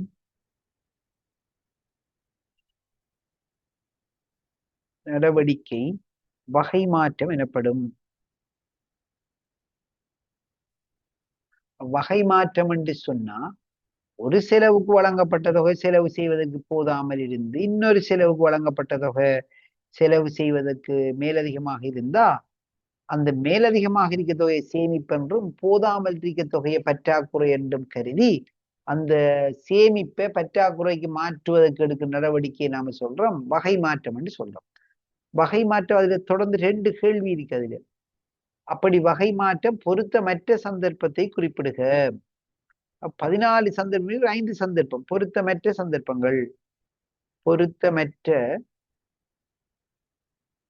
சந்தர்ப்பங்கள். அப்ப நாம சொல்லியிருக்கோம் தலைப்புகளுக்கிடையே வகை மாற்றம் செய்ய முடியாது. தலைப்புகளுக்கிடையில் வகை மாற்றம் செய்ய முடியாது. அதுபோல நாம சொல்லியிருக்கோம் நிகழ்ச்சி திட்டங்களுக்கு இடையிலே மூலதன செலவை வகை மாற்றம் செய்ய முடியாது அப்படின்னு நான் படிச்சிருக்கோம். அப்ப நிகழ்ச்சி திட்டங்களுக்கு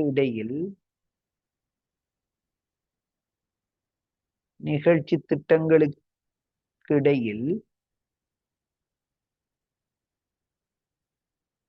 மூலதன செலவுகளினை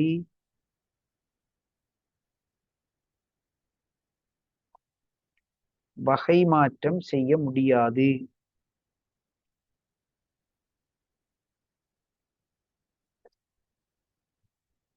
அதுபோல நான் படிச்சிருக்கோம் ஒரு வழங்கல் சேவை செலவிலிருந்து விசேட சட்ட சேவை செலவுக்கோ அல்லது விசேட சட்ட சேவை செலவிலிருந்து வழங்கல் சேவை செலவுக்கோ வகை மாற்றம் செய்ய முடியாது.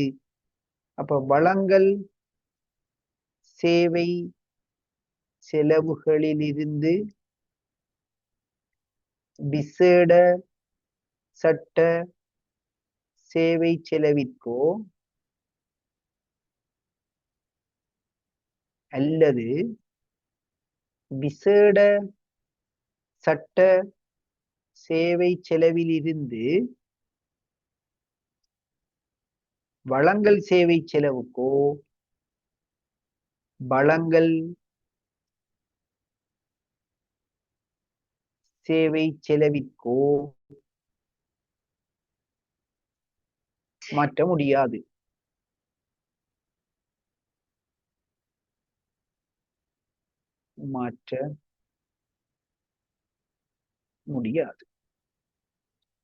அதுபோல நாம படிச்சிருக்கோம் ஒரு விசேட சட்ட சேவை செலவின் கீழ் பாராளுமன்ற அனுமதி இன்றி நாம எந்த காரணம் கொண்டும் புதிய ஒரு கருத்திட்டத்தையோ செலவு விடய வகுப்பையோ நாங்க உருவாக்க முடியாது அப்படி என்கின்ற விஷயத்தை நான் படிச்சிருக்கோம். பாராளுமன்ற அனுமதியின்றி விசேட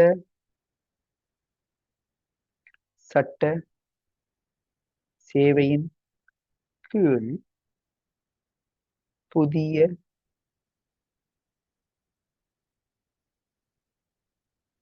கருத்திட்டத்தை அல்லது செலவு விடய வகுப்பினை உருவாக்க முடியாது.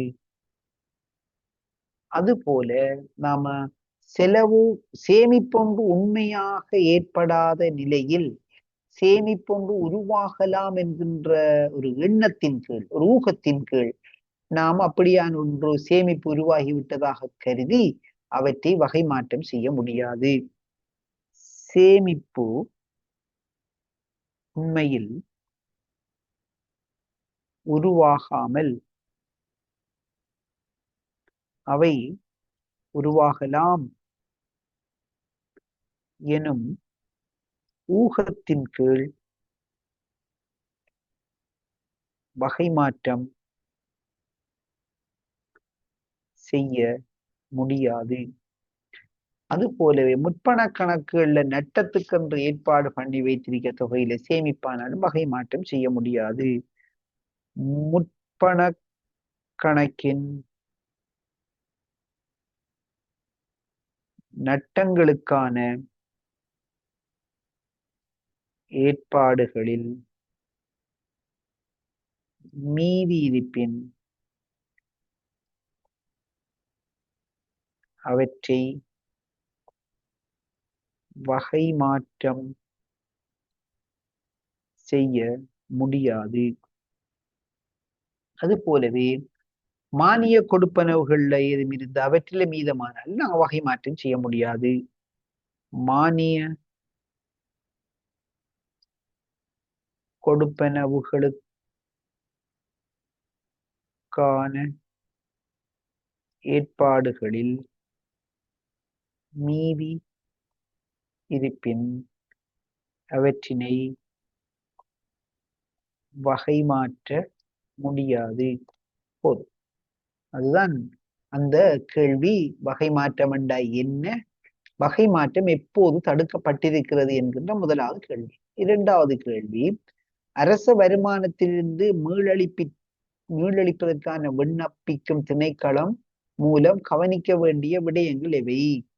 அப்ப ஒரு அரசாங்க வருமானத்தை மீளளிப்பு செய்கின்ற திணைக்களமானது மீளளிப்பு தொடர்பாக என்னென்ன விடயங்களை கவனிக்க வேணும் என்பதற்கு நீதி பிரமாணம் 118 அதனுடைய 3வது பிரிவு நமக்கு விளக்கம் சொல்லுது. அது சொல்லுது, முதலாவது மீளளிப்பு ஒழுங்கானதாக உள்ளது என்பதை கவனிக்க வேணும். மீளளிப்பு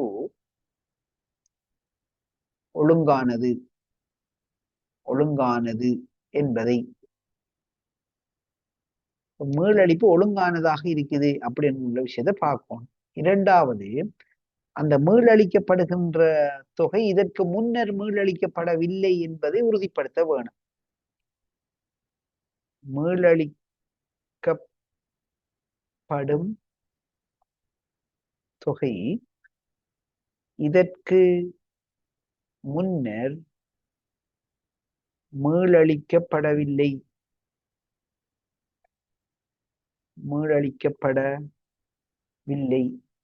என்பதை உறுதிப்படுத்தல்.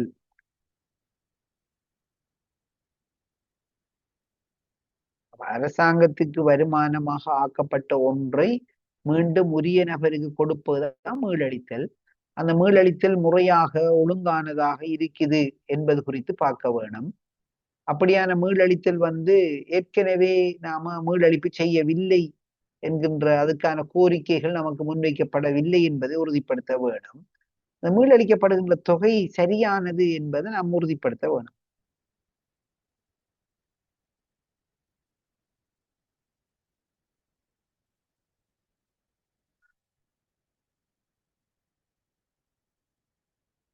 மீளளிக்கப்படும் தொகை சரியானது.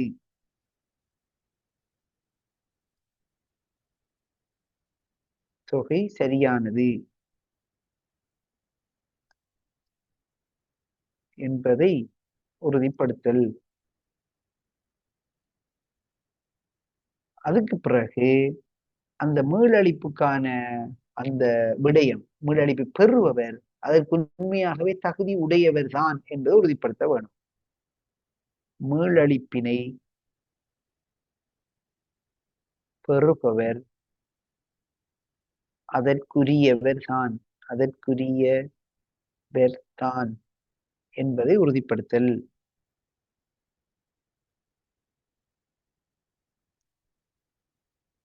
ஐந்தாவது விடயம், அது ஒரு நியதி சட்டத்தின் கீழான மீளழிப்பாக இருந்தால் மாத்திரம். இப்ப நமக்கு தெரியும், மீளழிக்கப்படுகின்ற தொகை ஒரு நியதி சட்டத்தின் கீழ் வருகின்ற விடயமாக இருந்தால் அந்த நியதி சட்டத்தில சொல்லப்பட்ட அந்த நிபந்தனைகள் அது பூர்த்தி செய்திருக்குது அல்லது நியதி சட்டத்திற்கு உட்பட்டதாக அவை காணப்படுகிறது என்கின்ற விஷயத்தை நாம உறுதிப்படுத்த வேணும். உதாரணத்துக்கு, ஏதாவது நியதி சட்டத்துக்கு கீழே ஒரு அரசுரை மீளழிப்பு சம்பந்தமாக சொல்லப்பட்டிருந்தால் அந்த நியதி சட்டத்துக்கு உட்பட்ட விதமாகத்தான் அந்த மீளழிப்பு காணப்படுகிறது என்பதை நாம உறுதிப்படுத்த வேணும். சட்டத்தின ஏற்பாடுகளின் கீழ் அரசுரை சேர்க்கப்பட்டிருந்தால் அது அந்த மீளளிக்கப்படுவது சட்டத்துக்கு உட்பட்டதுதான் என்கின்ற விடயத்தை நாம் உறுதிப்படுத்த வேண்டியதாக இருக்கும் அந்த மீளளிக்கப்படும் நிறுவனம். அப்ப நியதி சட்டத்தின்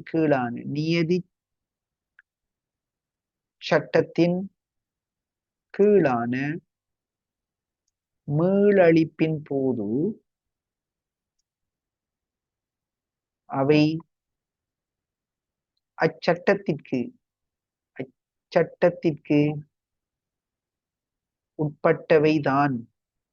உட்பட்டதா என்பதை உறுதிப்படுத்தல்.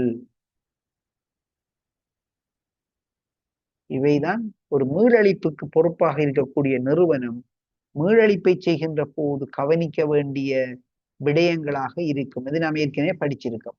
3ஆம் கேள்வி, மாதம் ஒன்றில் கொடுப்பனவு உறுதிச்சீட்டுகள் தொடர்பாக திணைக்கள தலைவரினால் அம்மாத இறுதியில் எடுக்கப்பட வேண்டிய படிமுறைகளை விவரிக்குக. ஒரு மாதம் ஒன்று முடிவடைந்த பிறகு கொடுப்பனவு சிட்டைகளை நாங்க என்ன செய்யணும் என்று சொல்றது அந்த கேள்வி. அவ்வாறான கொடுப்பனவு சிட்டைகள் முறையாக தொடராக இலக்கமிடப்பட்டிருக்கின்ற விடயத்தை உறுதிப்படுத்தி அவற்றை அந்த தொடர் இலக்க அடிப்படையிலே அவற்றை ஒழுங்குபடுத்த வேணும். முதலாவது விஷயம். அவ்வாறு தொடராக இலக்கமிடப்பட்ட விடயங்கள் கொடுப்பனவு சிட்டைகள் கொடுப்பனவு செய்யப்பட்டு மாதம் முடிவடைந்து 6 வாரங்களுக்குள் அவற்றை கணக்காய்வாளருக்கு சமர்ப்பிக்க வேண்டும். அதாவது கொடுப்பனவு சிட்டை தொடர்பாக நாங்க எடுக்க வேண்டிய நடவடிக்கைகள்ல முதலாவது அந்த கொடுப்பனவு சிட்டைகள் முறையாக தொடர் இலக்கமிடப்படல் வேண்டும்.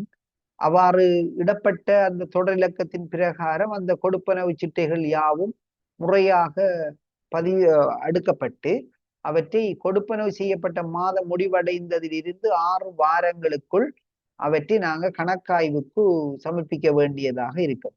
அப்ப கொடுப்பனவு சம்பந்தப்பட்ட வகையிலே அதுக்கு பொறுப்பாக இருக்கக்கூடிய திணைக்கள தலைவர் இவற்றை முறையாக கணக்காய்வுக்கு சமர்ப்பிக்கப்படுகின்ற விடயத்தை தான் இந்த விஷயம் நமக்கு உணர்த்தி நிற்குது. எனவே கொடுப்பனவு செய்யப்பட்ட கொடுப்பனவு சிட்டைகள் யாவும் முறையாக அடுக்கப்படுவதோடு அவை தொடரிலக்கங்களாக இடப்பட்டு அவை தொடரிலக்கங்கள் முறையாக காணப்படுகின்ற விதத்திலே அவற்றை ஒன்றாக்கி அவற்றை கொடுப்பனவு செய்யப்பட்ட தேதியிலிருந்து 6 வாரங்களுக்குள் கணக்காய்வுக்கு சமர்ப்பிக்க வேண்டியதாக இருக்கும். அந்த சொன்னமண்டா சரி. ஈனா முதலாவது கொடுப்பனவு சிட்டைகள் யாவும் அவை இடம்பெற்ற திகதி ஒழுங்கில் முறையாக தொடர் இலக்கமிடப்பட்டு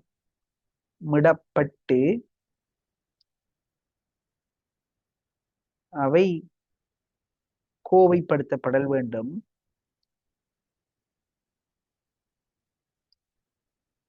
இது முதலாவது வேலை. 2வது, அந்த கொடுப்பனவு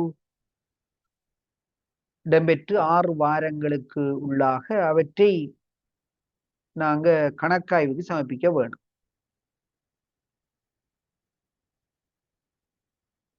இரண்டாவது, கொடுப்பனவு இடம்பெற்று 6 வாரங்களுக்குள் அவற்றினை கணக்காய்விற்கு சமர்ப்பித்தல் வேண்டும்.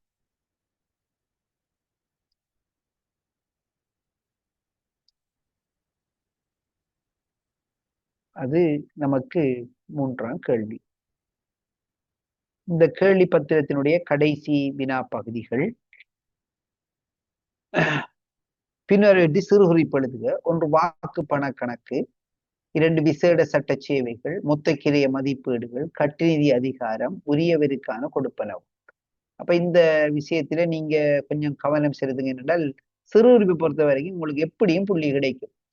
அதுல நீங்க பயப்படாம இருக்க அந்த கேள்வியை தெரிவு செய்து விடை எழுதலாம், பிரச்சனையே கிடையாது. 6வது கேள்வி ஓரளவு அந்த கருத்துப்பட எழுதினாலே போதுமானதாக எடுக்கப்படும். அந்த வரிசையில வாக்கு பண கணக்கு என்பது ஒவ்வொரு திணைக்களத்திலேயும் ஒவ்வொரு நிதியாண்டிலும் வழங்கப்படுகின்ற ஒதுக்கீடுகளை பதிவு செய்து வைப்பதற்காகவும், அவை செலவு செய்யப்படுகின்ற பொழுது செலவு செய்யப்பட்ட தொகையையும் மீதமாக இருக்கின்ற தொகையையும் காட்டக்கூடிய வகையிலும் அந்த ஏடு பேணி செல்லப்படும் அப்படின்னா சரி. அப்ப வாக்கு பண ஏடு,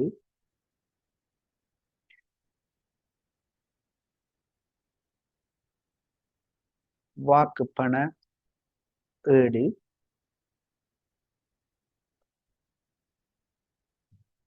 ஒவ்வொரு நிதியாண்டிலும்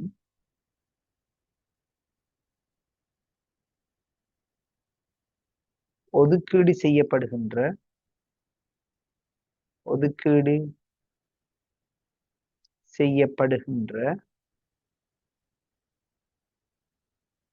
ஒதுக்கீட்டினை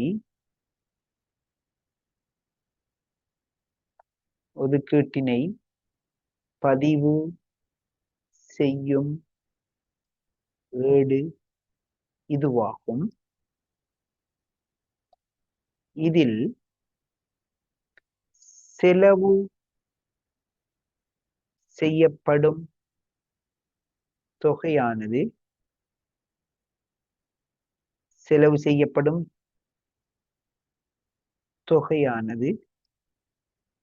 ஒதுக்கீட்டில்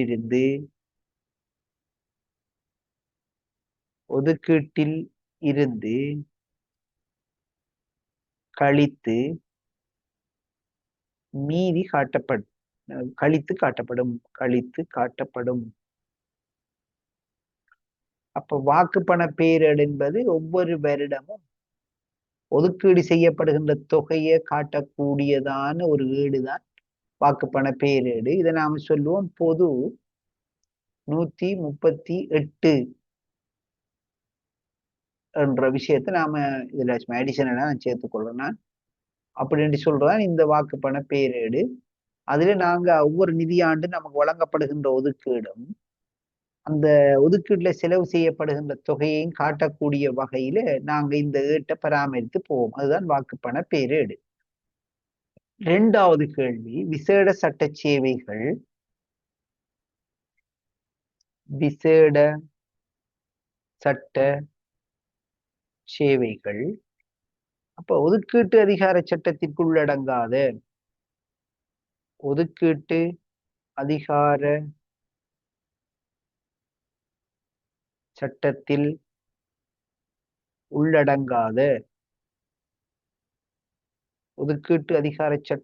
உள்ளடங்காத அதற்குரிய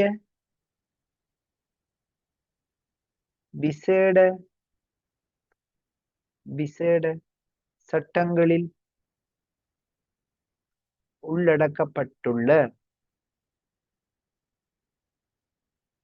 உள்ளடக்கப்பட்ட விடயங்கள் இவையாகும். உதாரணம், ஜனாதிபதியின் சம்பளம்,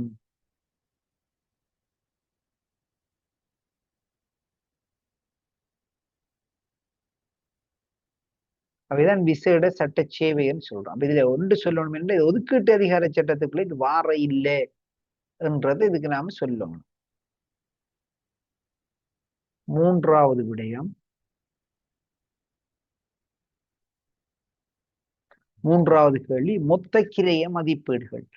நாங்க மூலான செலவு ஒன்று செய்கின்ற போது அந்த மூலான செலவுக்காக ஏற்படக்கூடிய வேலை தொடர்பான கிரயத்தையும் அந்த விலைகளுடைய தளம்பலுக்கான கிரயத்தையும் நாம் உள்ளடக்கியதாக தயாரிக்கின்ற அந்த செலவு மதிப்பீட்டை சொல்லுவோம் மொத்த கிரைய செலவு மதிப்பீடு என்று சொல்லுவோம். அப்ப மொத்த கிரைய மதிப்பீடு மூலதன கருத்திட்டங்களின் போது வேலைக்கான கிரயம் மற்றும் விலை மாற்றங்களுக்கான கிரயம் போன்றவற்றினை உள்ளடக்கி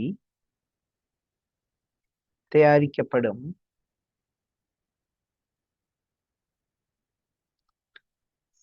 செலவு மதிப்பீடு இதுவாகும்.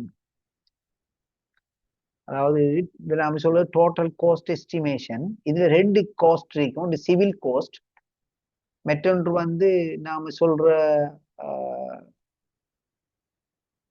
அதாவது விலை மாற்றங்களுக்கான செலவுகளாகவும் சிவில் கோஸ்டாகவும் வேலைக்கான கிரயங்களாகவும் அவை இருக்கும். அது ரெண்டையும் உள்ளடக்கியதுதான் நாம சொல்ல வருகின்ற மொத்த கிரய மதிப்பீடாக இருக்கும். நான்காவது கேள்வி, கட்டுநிதி அதிகாரம். நாம் ஏற்கனவே இதெல்லாம் படிச்சிட்டோம். கட்டுநிதி அதிகாரம். கட்டுநிதி அதிகாரம் என்பது ஒவ்வொரு நிதியாண்டிலும் ஒவ்வொரு திணைக்களத்திற்கும் எவ்வளவு கட்டுநிதியாக வழங்கப்படும் என்பது குறித்து அறிவிக்கின்ற கடிதம். ஒவ்வொரு நிதியாண்டிலும்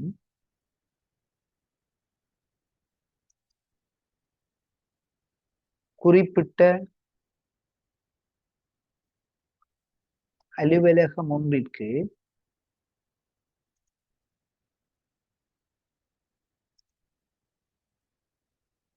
திரைசேரியினால்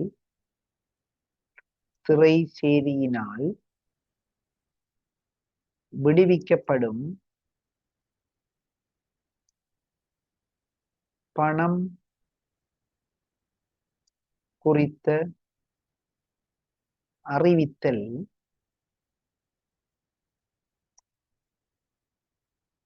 கட்டுநிதி அதிகாரம் எனப்படும்.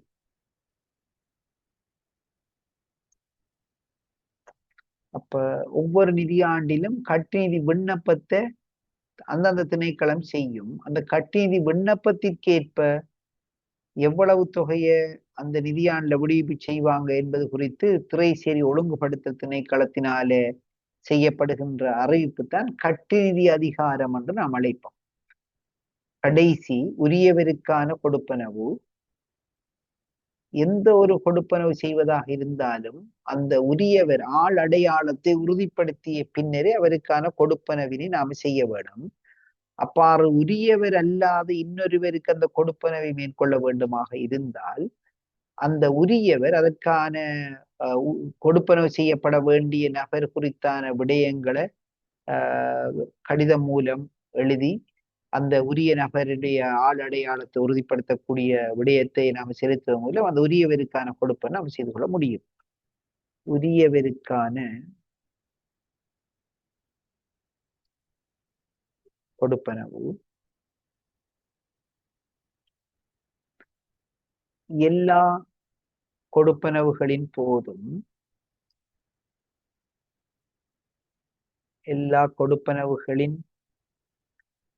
போதும் ஆள் அடையாளத்தினை உறுதிப்படுத்திக் கொண்டு குறிப்பிட்ட நபருக்கே அக்கொடுப்பனவுகள்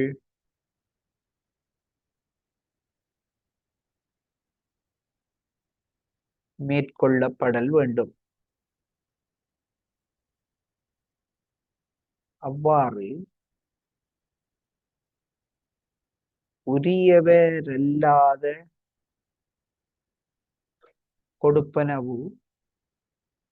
கொடுப்பனவினை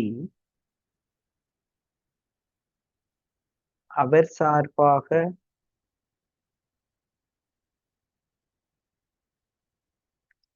செலுத்தும் போது உரியவரிடமிருந்து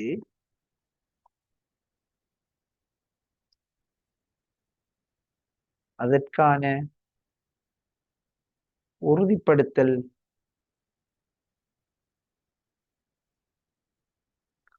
கோரிக்கைகள் பெறப்படல் வேண்டும். அதாவது எந்த ஒரு கொடுப்பனம் செய்வதாக இருந்தாலும் அது உரியவருக்கு தான் கொடுக்க வேணும்.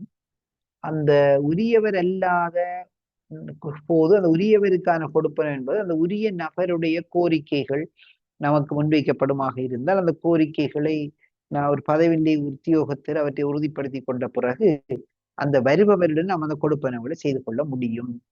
இவைதான் 2019 ஆண்டு வந்த கேள்விக்கான முழுமையான விடைகளாக அவை இருக்கும்.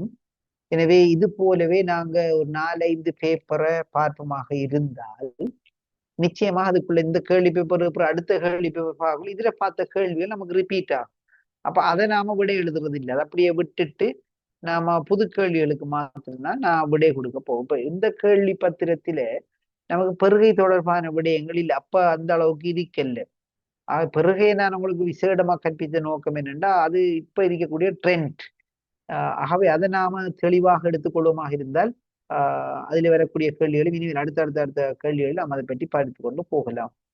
ஓகே, நாம இன்றைய வகுப்பை இந்த அளவில் நிறுத்தி கொண்டு மற்றும் ஒரு தினத்தில் நான் ராசி சாரோட கதைத்து பேசி அதுக்குரிய தினங்கள் நாம் ஆகிக்கொள்ளும். இந்த வியாழன் வெள்ளி ஆகிய தினங்கள் அதுக்கு பொருத்தமானது இல்லை.